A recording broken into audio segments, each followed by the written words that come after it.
yeah, I remember when everything was just tubes. When the tubes had to warm up before you could really do anything. I remember when we had what was called cards at that time. They were like, if anyone is old enough to remember what an 8-track looks like, we actually had carts that we would slide into a deck in order to play what was available to hear for a commercial.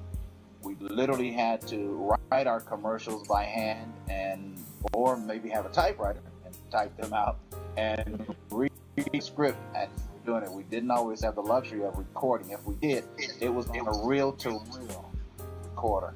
And then there were those moments where you had a cassette deck. You would record, and that's what you then would take to the field to record.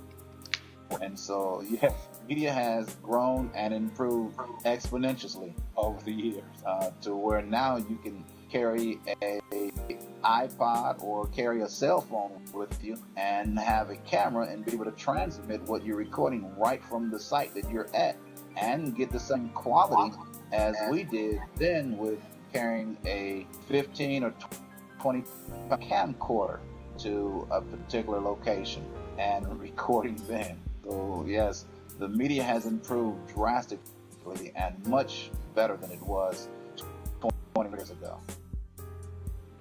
I was totally clueless to Internet TV.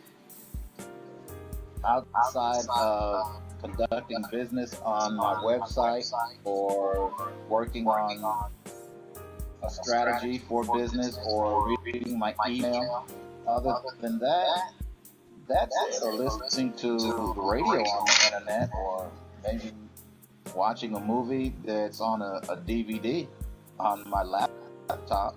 Other than that, that's it. Or maybe transferring it to the memory card and putting it on my phone to watch, maybe on a flight or on a train somewhere, or if I'm in the car as a passenger. Other than that, I really was clueless to internet television. So when you shared that ideology with me, it was interesting because, again, it was something that I really had no knowledge of.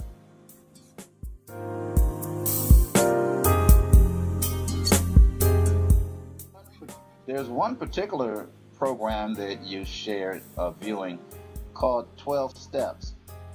Not something that I would have went to the theater to watch if we still had cable. I doubt if I would have even tuned to it to watch it, but because of the way it was put together, I actually watched it because you had shared it, and so it held my attention.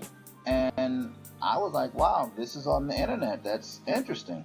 So I didn't expect it to be in the same category as what you might see on television. I was thinking that it might be maybe poorly put together, a cast that may not really have put the interest and the studying into scripting. I wondered if the script would actually have a real basis to it, or just mindless parody of foolishness.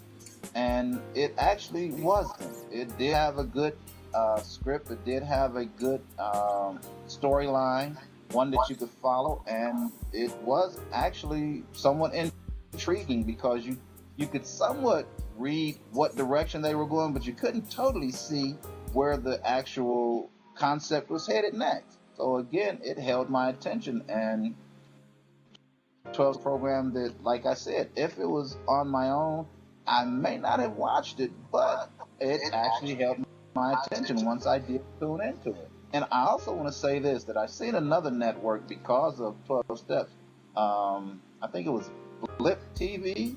Right. And Coldcast TV. I haven't had a chance to watch. I think it was Coldcast, but I did for a moment. I seen a technology network on, I think it was Blip TV, and so I kind of tuned to it for a few. It was rather interesting because I'm somewhat of a nerd per se, and so to get an idea of how equipment's functioning, what the upgrades are, what the new processes are going to be, what the different apps and applications are, I thought that was rather neat to have quick, easy accessibility. on that internet format. I have a couple of ministries that are in India and a few of them that are in Africa that I interact with on a weekly basis, sometimes 3 to 4 times a week because of my involvement with their ministries.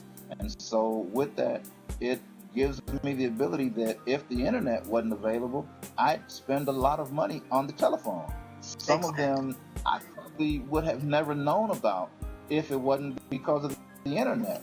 Most of them heard of me through someone else, and because of that, they got in contact with me. So that leads to, again, the open availability of the internet, that across the globe, someone in Liberia, Monrovia, in West Africa, or someone that's in India, someone that's in Australia. I have people that contact me: China, Australia, Hawaii, Canada, Mexico, Africa,